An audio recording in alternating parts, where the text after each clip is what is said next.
City does what Oklahoma City does, which is beat everyone handily. They swept the Lakers. Lakers were competitive last night. Got to give them credit, had a lead, but the season is over for LA. The season continues for Oklahoma City. Oklahoma City and the Knicks are going to sit around for about a month before their next game here. They have so much time because the other series, which we'll get to, Cavs and Pistons, unbelievable. Donovan Mitchell and company yesterday in the second half, second quarter into the second half, 24-0 run. And obviously San Antonio and Minnesota potentially could go 7. But now, welcome to the summer of LeBron, yet again, maybe even more than Giannis, as to what he is going to do. A reminder, the rest of the NBA playoffs on ESPN Radio. Catch postseason action on ESPN Radio and the ESPN app, presented by Gusto. So what's next for LeBron James and the Lakers? LeBron answered that question last night after his team got eliminated.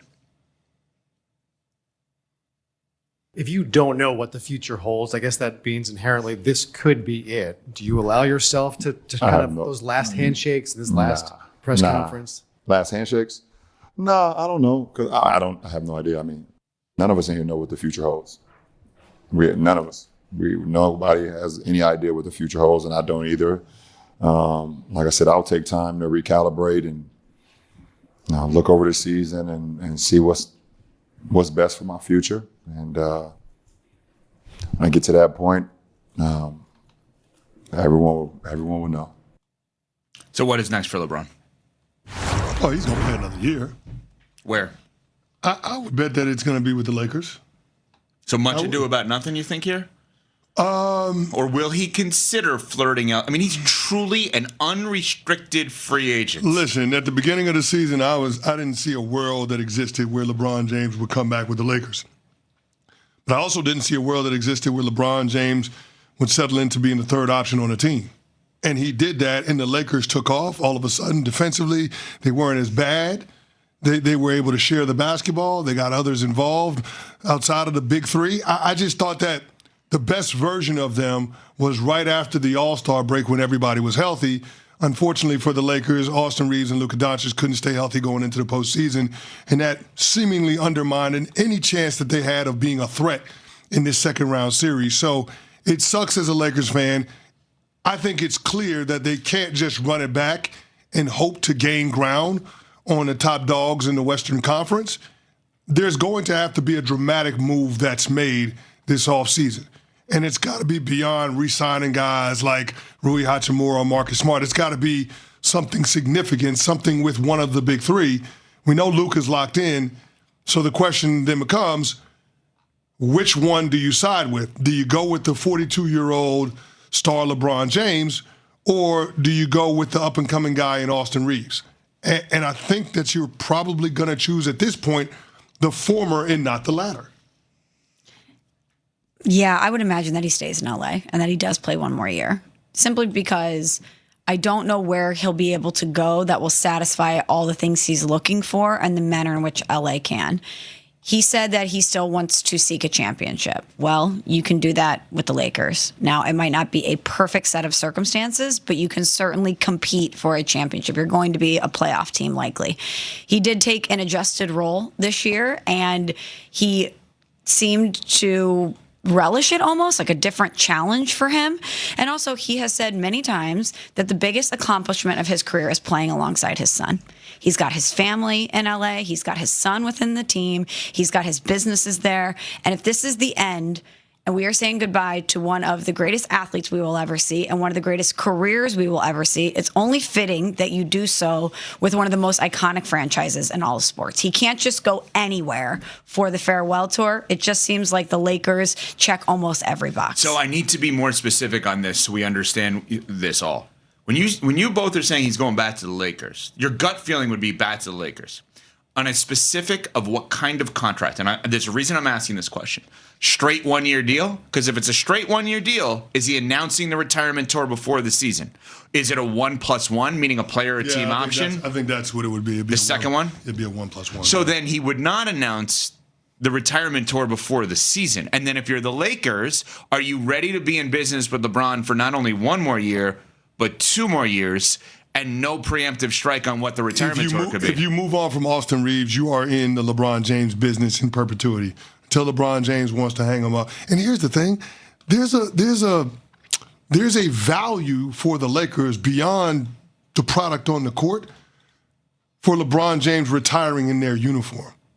Think about all of the star players that the Lakers have had roll in there. And LeBron, in terms of his overall profile, maybe not what he's done with the franchise, but with his profile and his stature in the game of basketball, it would seem fitting that he would retire with one of the most storied franchises in the history of the game. So with the new ownership group, I think that's something that merits some degree of consideration, especially considering that this dude can still play ball. Oh, that's no doubt about that part, for sure. Smalls. I would rather go the route of the former than the latter, because if I'm the Lakers, even though LeBron is still playing at a high level, even though he did take an adjusted role, even though I know that from a leadership standpoint, he's impacted this group a lot. Austin Reeves talked at length last night about how LeBron has been so influential in mentoring him, taking him under his wing. Now they play golf together because LeBron's obsessed with golf and they golf all the time. We talk about Joel Embiid being infected by the process and the idea that losing is the gateway to success. LeBron James is the example for everyone in that organization of taking care of your body and of longevity and sustained success. And with all that being said, though, if I'm the Lakers, I want to know by the end of next season, if he does come back and we are going to get into this partnership, that it's the end. I want to know exactly what is happening so that not only from a business standpoint, I can do everything I need to do to monetize this, but also to honor you and the way that you deserve. But also at some point, I have to be able to really plan for the future. And I can't do that if there's any gray area around if you're coming back the year after that or not. So I think we just got to the place of what the potential beef could be with LeBron and the Lakers. As much as it could be money, it's years. If LeBron wants to say, I want optionality, maybe after next year I don't feel like it's it. Maybe I feel like 45 is my new number and I can do this till just making this up. So fine. I mean, you make it a mutual option.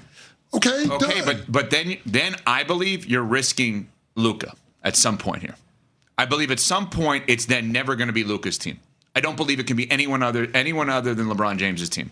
And if you want it to be Luka's team, then I don't think LeBron could be there more than one more year. I think it's 1 year retirement tour, no option on the second year, and then that's it.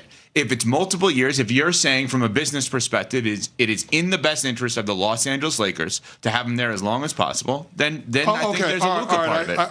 I hear what you're saying with the Luka part of it. Let's think about the on the court part of it.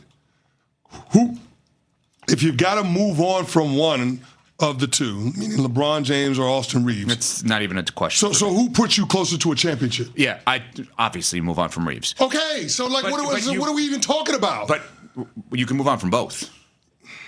Are you going to move on from both? There's an option. There's an idea. Okay, you can do that. That's something that I hadn't thought about. I mean, that's Luka with an empty roster may be attractive to them. That is breaking glass in case of emergency. That is the nuclear option. I have a hard time seeing that happen, but you're right. That is something that you have to talk about. I'm not sure that the Lakers would go down that road. But then it's Luka's team. Undoubtedly. Pressure's on. I need conference finals. But here's the thing. In doing that, and freeing up all of that cap space, can you do enough in one offseason to put Luka in position where you feel like the Lakers as a team have closed the gap with OKC and San Antonio? I believe you possibly could. Okay. Close the gap. Not better than, but close the gap. Okay. Can they be Minnesota? Minnesota's clearly second or third right now. Can they substitute for them? In theory, I think so. Okay. I think so. All right. Obviously, a lot more on the Lakers, of course, coming up. Interesting. An unbelievable run by the Cleveland Cavaliers. We will get to that after Smalls has this from RK. That's right. If you wake up early